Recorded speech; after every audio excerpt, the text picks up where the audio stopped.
नमस्कार, मैं सोनू कुमार। आप देख रहे हैं मीडिया दर्शन। मैं अभी मौजूद हूं करगहर थाना क्षेत्र के खड़ारी गांव में और लगातार अखबारों के माध्यम से पढ़ रहे होंगे सुर्खियों में बना ये खबर रहस्यमयी 5 मौत के बारे में जानने के लिए मैं खड़ारी गांव के अर्जुन पासवान जी के घर पे मौजूद हूं। 5 जो मौतें हुई है, रहस्यमयी तरीके से जो मौत हुआ है, उसी के पड़ताल में जानने के लिए मैं यहां पर आया हूं कि आखिर मौत एकाएक इसी गाँव से 4 लोगों को और बगल के गाँव से 1 लोगों की मौत कैसे हो गई है।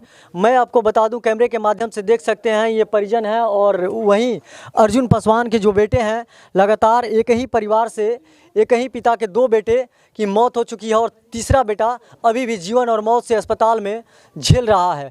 मैं उनकी माता से भी बात करूंगा, महिलाएं हैं, मैं इनसे भी बात करूंगा कि आखिर ये घटना किस तरह से हुई और कैसे एकाएक करगहर थाना अंतर्गत 5 लोगों की मौत हो गई है। 5 लोगों की मौत होने से पूरे इलाके में सनसनी सा फैल गया है।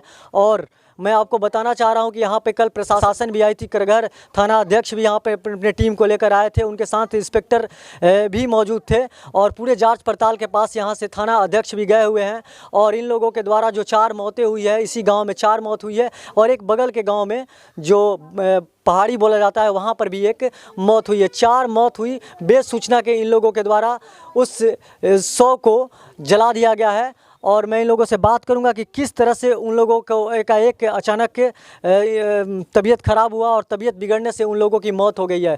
लेकिन कुछ लोगों का ये भी कहना है कि बीपी कम हो गया और ये आंखों की रोशनी है जो चली गई और कमर में दर्द हुआ और दर्द होने के बाद उन लोगों के पास बेचैनी सा छा गया और हॉस्पिटल में ले जाने के क्रम में, प्राइवेट क्लिनिक ले जाने के क्रम में ही मौत हो गई।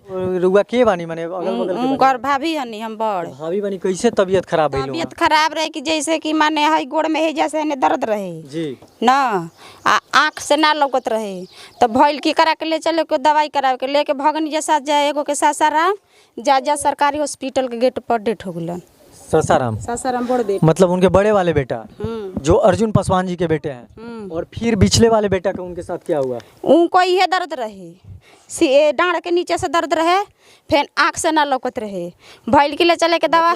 पहले बेटे के मरने के बाद में छोटा मझिला बेटा को इनका फिर कब पैर में दर्द और आँख से रोशनी जाने लगी? माने लाश जरा के अली जानू उनकर तो 3 बजे के लगभग मैंने खराब होके लगल। हाँ तो यहाँ दवा लेके भगनी जमनी के अपना से बनारस जात जात के बस डेट हो गलन है। यहाँ से उहो दर्दिया उनके रहे, जन ई दर्दिया बड़े बेटा के रहे तो छोटे बेटा को ये दर्द रहे। फिर तीसरे बेटे की भी अचानक तबीयत उनकी खराब। तीसरा बेटा के बात यहाँ से एनिए दर्द बा, आँख से नहीं खेलौकत तो झराइला फुकाइला तो कुछ आशा बा, फिर सासाराम लेके गुल। जिसके घर में 2 चिराग बुझ गया हो और तीसरा चिराग जो अस्पताल में जीवन और मौत से लड़ रहा हो, समझ सकते हैं कि उस परिवार का हाल क्या होगा, उस माता का हाल क्या होगा। देख सकते हैं कि वहीं वो माता हैं जो मतलब रो रही हैं और बिलख रही हैं अपने पुत्र के लिए।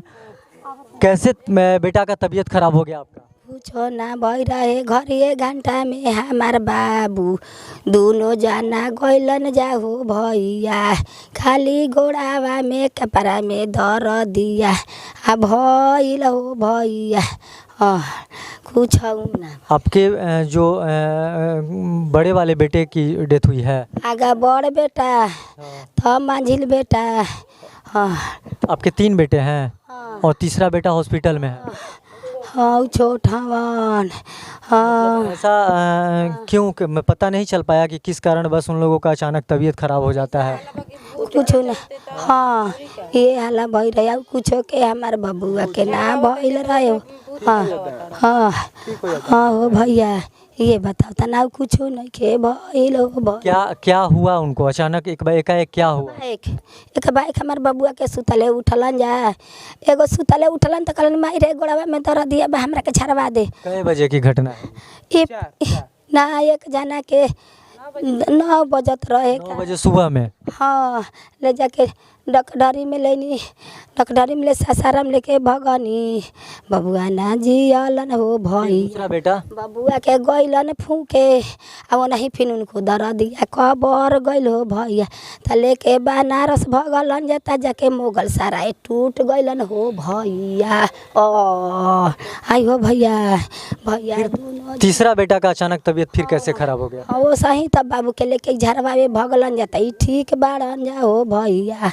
आई हो भैया। फिलहाल जो तीसरा आपके बेटा है सबसे छोटे वाले, ठीक है? गइल बन जा झरवा के गइल बन जा सासाराम हो भैया। हाँ बीपी कम हुई और आंखों की रोशनी गई और एक के बाद एक मौत इस गांव में होता रहा, यानी कि 48 घंटे में लगभग 4 मौत इस गांव का हो चुका है। उसी तीसरा जो मौत हुआ है धनंजय सिंह, उन्हीं परिवार के साथ हम खड़े हैं और जानेंगे कि आखिर अचानक किस तरह से तबीयत बिगड़ा और उनकी मौत हो गई।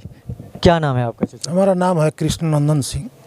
कैसे मौत हुआ उनका? उनका मौत बीपी हाई हो गया अचानक, उसके चलते लोग सासाराम लेकर यहाँ से गए, वहाँ लोग चेकअप वगैरह कराए।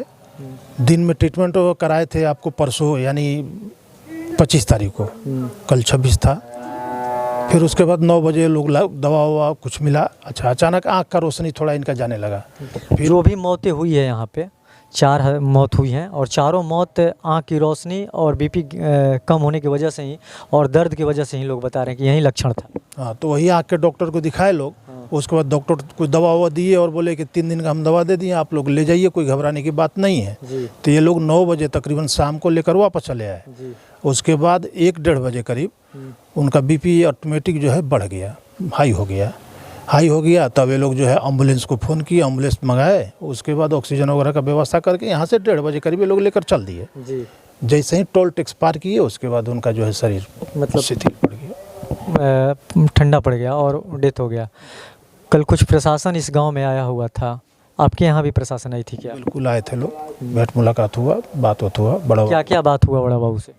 बात यही हुआ जो हम अभी आपको बताए, यही बात हुआ। उनके द्वारा कुछ लिखा पढ़ी भी की गई क्या? नहीं, कोई लिखा, वो लोग अपना लिख कर ले गए, लेकिन ऐसा कुछ नहीं, हम लोग थ्रू कोई ये नहीं हुआ। लगातार 4 मौत होने से करगहर थाना अंतर्गत ये जो खड़ारी पंचायत है पूरा मतलब कि सनसनी सा हो गया है और यहाँ पे काफ़ी गांव में मातम सा पसरा हुआ है। उसी में परिजन है, एक पिता हैं और पिता ही वो गम समझ सकते हैं, पुत्र का जाने का गम पिता ही समझ सकता है कि क्या गम होगा इनके ऊपर। और इनके अचानक इस गांव में लगातार 48 घंटे में 4 मौत जो हुई हैं, काफ़ी मतलब कि दुख की घड़ी में ये गांव है और ये खड़ारी पंचायत का खड़ारी गांव है। ऐसे में क्या नाम है आपका चाचा? सुदर्शन यादव। आपके बेटा का नाम क्या था जो डेथ कर चुके हैं? संजय यादव। संजय यादव। क्या कुछ बीमारी थी पहले से उनको? बीमारी कुछ नहीं थी, दर्द हुआ छाती में, हम साधारण डॉक्टर के पास ले गए और बोले कि गैस चढ़ गया है, इसी के चलते सीना में दर्द हुआ। दवाई दिए, लेकर आए घर, लेकिन कोई आराम नहीं हुआ वो दवा से। वो दर्द बढ़ता गया और दर्द बढ़ने के बाद थोड़ा सा हुचकी नहीं आया, गर्मी नहीं आया और बस गिरे और बस प्राण छूट गया क्षण मात्र में। यही हुआ। कल प्रशासन आपके यहाँ आई थी? हाँ, प्रशासन आई थी कल। क्या लिख पढ़ कर ले गई? हम तो जो बोले, आप जैसे पूछ रहे हैं वही बोले, हम और लोग को तो नहीं हम जानते हैं। जैसे कि सीधी तौर पे आपने सुना कि परिजन का क्या कहना है। परिजन का यही कहना है कि अचानक सीने में जलन सी होती है और जलन होने के कारण हिचकी आता है और हिचकी आने के बाद वो गिर जाते हैं और गिरने के बाद डेथ हो जाता है। मैं आपको बता देना चाहता हूँ, इस पर जिला प्रशासन को संज्ञान लेना चाहिए कि आखिर ये 4 मौत जो रहस्य बना हुआ है आखिर क्यों बना हुआ है। और लोग तरह तरह की बातें कर रहे हैं। अगर इस तरह की मौत अगर यहाँ पर हो रही है, प्रशासन को संज्ञान लेना चाहिए और कोई ना कोई उपाय निकालना चाहिए। जैसे कि अभी आपने सुना कि पीड़ित परिवार का क्या कहना है। सीधी तौर पे पीड़ित परिवार का कहना है कि अचानक तबीयत बिगड़ जाने से मेरे 2 बेटों की मौत हो गई और तीसरा बेटा जीवन और मौत से सासाराम के अस्पताल में लड़ रहा है। फिलहाल परिजन भी कुछ कहने से घबरा रहे हैं। परिजनों का कहना है साफ तौर पर कि पहले से कोई मेरे बेटे को बीमारी नहीं थी और करगहर थाना अंतर्गत खड़ारी पंचायत में 4 मौत से पूरा खड़ारी पंचायत सहम सा गया है और पूरे शोक की लहर इस गांव में देखी जा रही है।